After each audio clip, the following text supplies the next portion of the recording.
5 contemporary issues in school supervision for EDU 711. This is Lori Kilgo. Issues impacting school administrators today. There are many, but some of the top 5s that I found in my research are due to the COVID-19 pandemic, supporting mental health and school safety, teacher shortages and retention, student academic success, and school renovations and construction. To start off with the COVID-19 pandemic, we all know that there was a loss of student learning.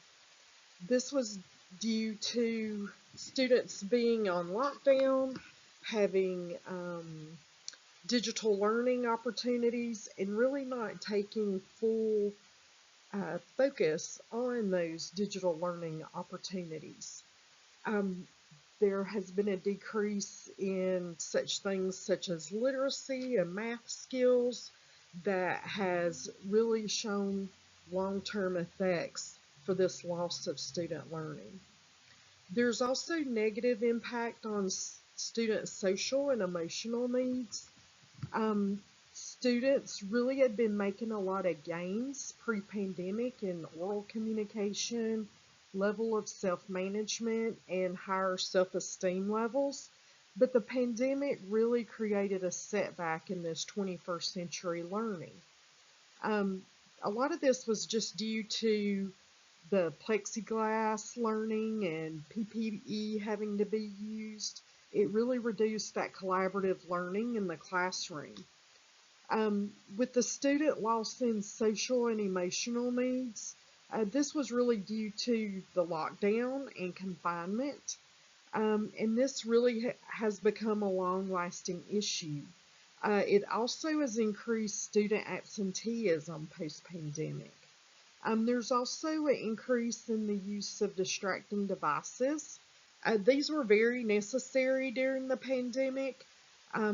Because that was student connectivity and their way of communication, but now that really aids to distraction in the classroom. There's also a looming federal COVID aid deadline. That deadline will come about September 30th, 2024, and it will be where districts have to commit to finding ways to spend money that they were given as a COVID relief crunch.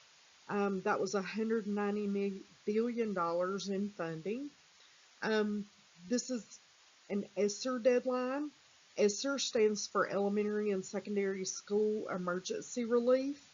There's also ARP, which is just ARP, which was an American Rescue Plan. All of this helped with finding ways to sustain important and much needed improvements that were made over the last 3 years due to this added funding. It helped with pandemic precautions, building upgrades, academic interventions, homeless student outreach. It also helped with staffing recruitment, preparation, training, and teacher retention. So again, COVID-19 pandemic really aided in a lot of lasting issues that we're still recovering from. Supporting mental health and school safety.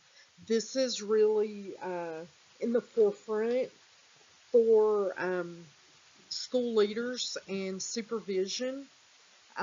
Students suffer long-term mental health effects that became more apparent during the pandemic.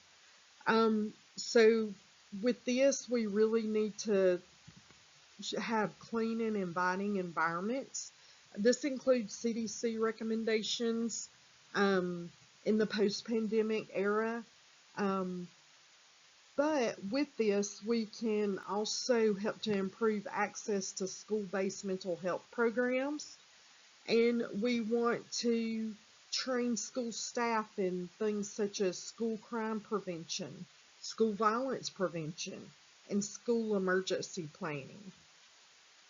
Constantly evaluating current school security means and measures as a prevention tactic can include such things such as metal detectors, surveillance cameras, and security officers being added.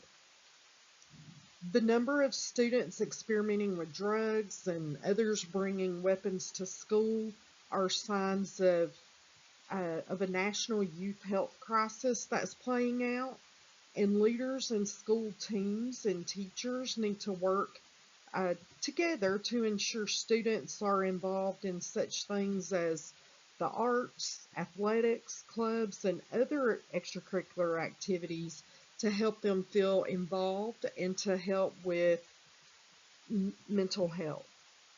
Some districts now also screen multiple times a year to track students' social emotional health, and it will evaluate it on the levels of proficient, emerging concern, or at risk.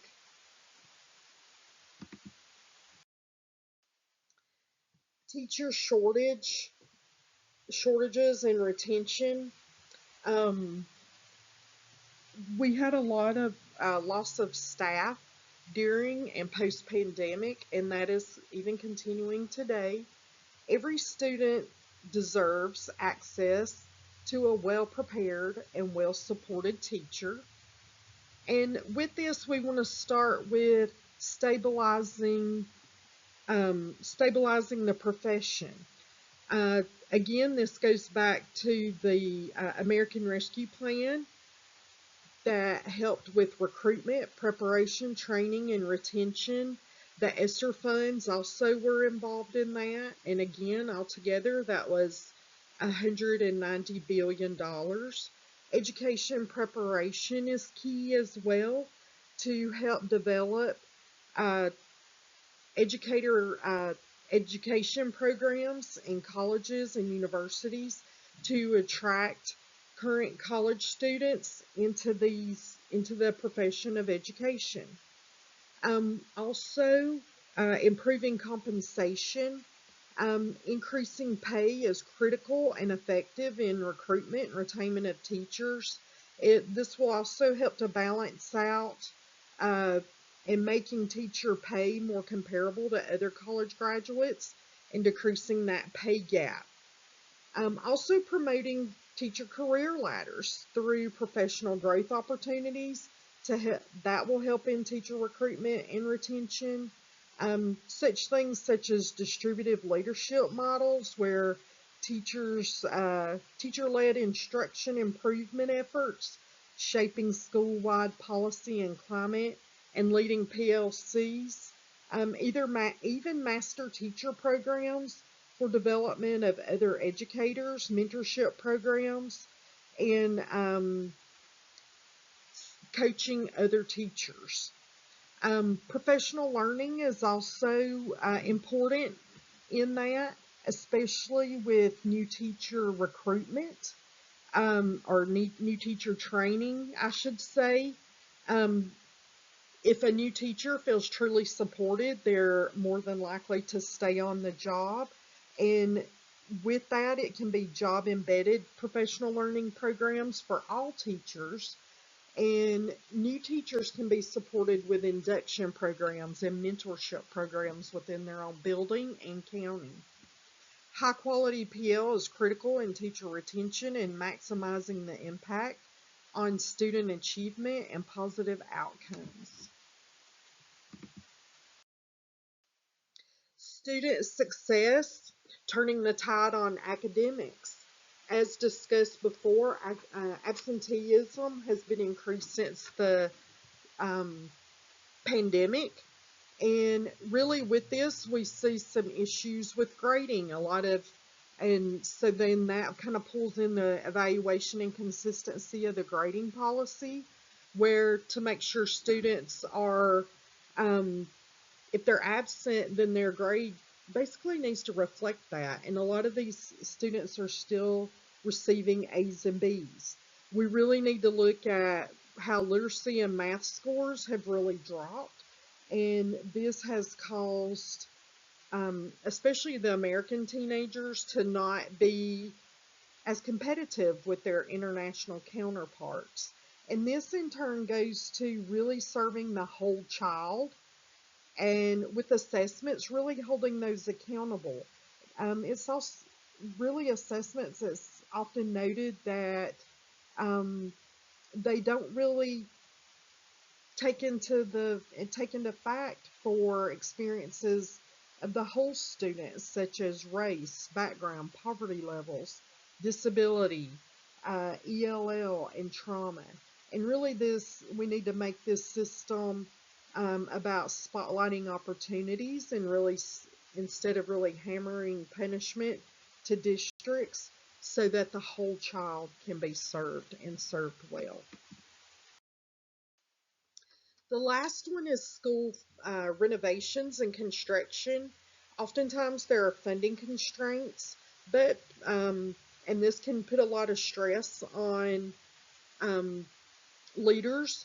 But when you look at there's opportunities for grants or stakeholder donor funding, this can help with improving aging school buildings and really developing new buildings as well. We want to maintain those buildings and develop new buildings to accommodate population growth.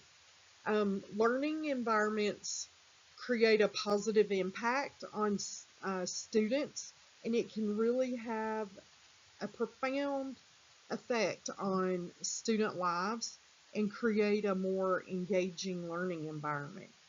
Um, but it does, of course, renovations and construction create a lot of stress for our leaders.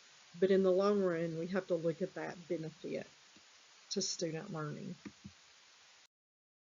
In conclusion, COVID-19 pandemic, supporting mental health and school safety, teacher shortages and retention, student academic success, school renovations and construction are all part of the top 5 items that are huge in school supervision these days as a leader. But it is all in balance and having to figure out how to balance all of the things that leaders are in charge of, and references to follow.